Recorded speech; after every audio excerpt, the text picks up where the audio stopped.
good morning to you. I'm Bruce St. James. She's Pamela Hughes. He's Rob Hunter. And here are the stories everyone's talking about. We call it the playlist. Track 1. Well, he's dead. Kim Jong Il, the North Korean dictator, has passed away at the age of 69. He took over power back in 1994. I think it's safe to say that Kim was probably the craziest dictator to have nuclear weapons on the planet. But be careful what you wish for. His third son, Kim Jong-un, is expected to succeed his father. And every time we talk about him, I can't help but think of Team America. I know! That's what keeps going through my mind. Ron-ree, I am so Ron-ree. Yeah, Team America was even trending last night on Twitter after the news came out that he had died. You know, and I think that's all funny and good. I just, I might be a little bit worried about this whole thing. Oh, they're lunatics. I don't know. Details. Yeah, whatever. And then what's going to happen? Look, it's foreign policy. It's boring. I get it. But what's China going to do? Russia? What's South Korea going to do? How are they going to all react to this? Time will tell. Track 2. All right, well, forget Black Friday and move over Cyber Monday. This week is expected to be the busiest shopping week of the whole holiday season, guys. Yeah, even online shopping sales, they're up about 15% over last year at this time. And, you know, the other thing I found out that I thought was kind of interesting is holiday sales. We know they're important to stores, but just how important? How? They're expected to make up about 40% of the store's annual revenue each year. Yeah. That's why they call it Black Friday, because this is traditionally the time of year when they start making money and turning profits. Right. So that's why, you know, everybody makes fun of holiday shopping. It's necessary for the economy to continue to grow. Listen, I can understand why you would do it online because I don't know if you caught I-10 around Arizona Mills Mall over the weekend. I-10 was backed up because you couldn't get into the parking lot at Arizona Mills Mall. Why anybody would choose to go anywhere near that place is beyond me. Don't blame you. Track 3. All right, don't look now. We might have another surge in the Republican presidential race. My boy, Ron Paul. Look at that. That's right. He's in the Public Policy Center polling, in the New York Times polling. Ron Paul now has a lead in Iowa. Gingrich is slipping. He's down to third in the Public Policy Polling Center poll. And this is bad news for Newt. Only 36% of likely caucus goers think Newt has strong principles. Well, of course. Way more people think RONPAUL does. And this is not an endorsement for Ron Paul. I hope everybody makes up their own minds. But you should find a candidate that you like the way they think, because you're never going to find a candidate that you agree with on 100% of the issues.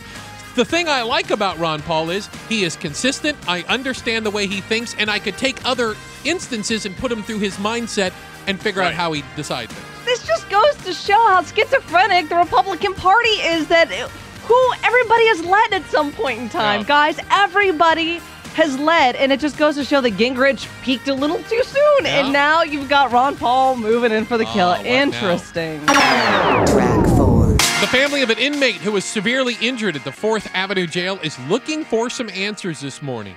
Ernesto Atencio was found not breathing in his cell Friday night. This comes after the MCSO says he was combative while being booked into jail. Detention officers used a taser on him, then put him in a cell.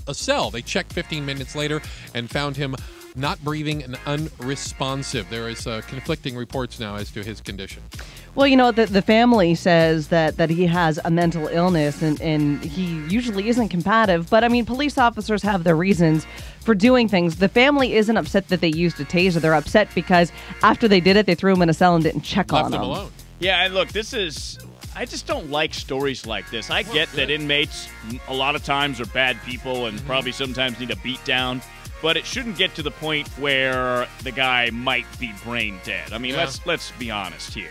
Track 5. All right, guys, how much of what you read online do you actually believe?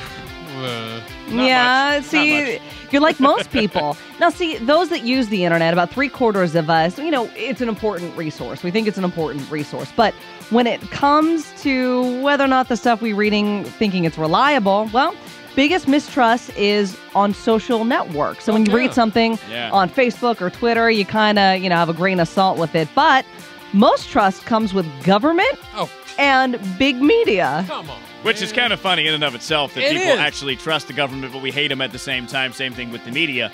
Look, I think it's especially telling the forwards and the emails that I get and the facts, the quote-unquote facts that people regurgitate, and I know them not to be true, but people believe it. If it's a fact, whether people say it or not, they believe it.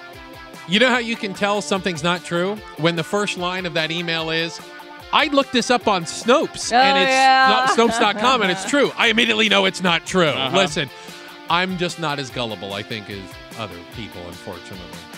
Track 6. Lindsay Lohan is actually good for business. In what business is that? Playboy. Oh, You know, she posed nude for Playboy, got paid like $1 million or something like that. Well, sales have been through the roof. Newsstands in New York City and L.A., you know, they still actually have them there. They've sold out of the copies, had to reorder them multiple times. Online sales of the magazine are way up this month. So I'm just wondering, maybe Lindsay should have asked for more than $1 million. Who are all these people that don't have the interweb? The pictures were on the internet before the magazine. I mean, I heard the pictures. Oh, your friends told you. Were on the internet. Huh? Some they were described to me is all sure they they were. were. Why I would don't I even need to buy a magazine to see a naked Lindsay Lohan? Well, Rob, you had said maybe she should ask for more than $1 million and she got paid.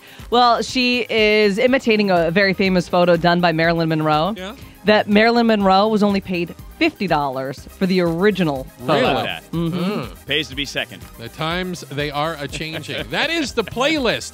9:30, 10:30, 11:30. What we do is run down the headlines for you, get you caught up on the stories that people are talking about. Thank you for joining us for the playlist.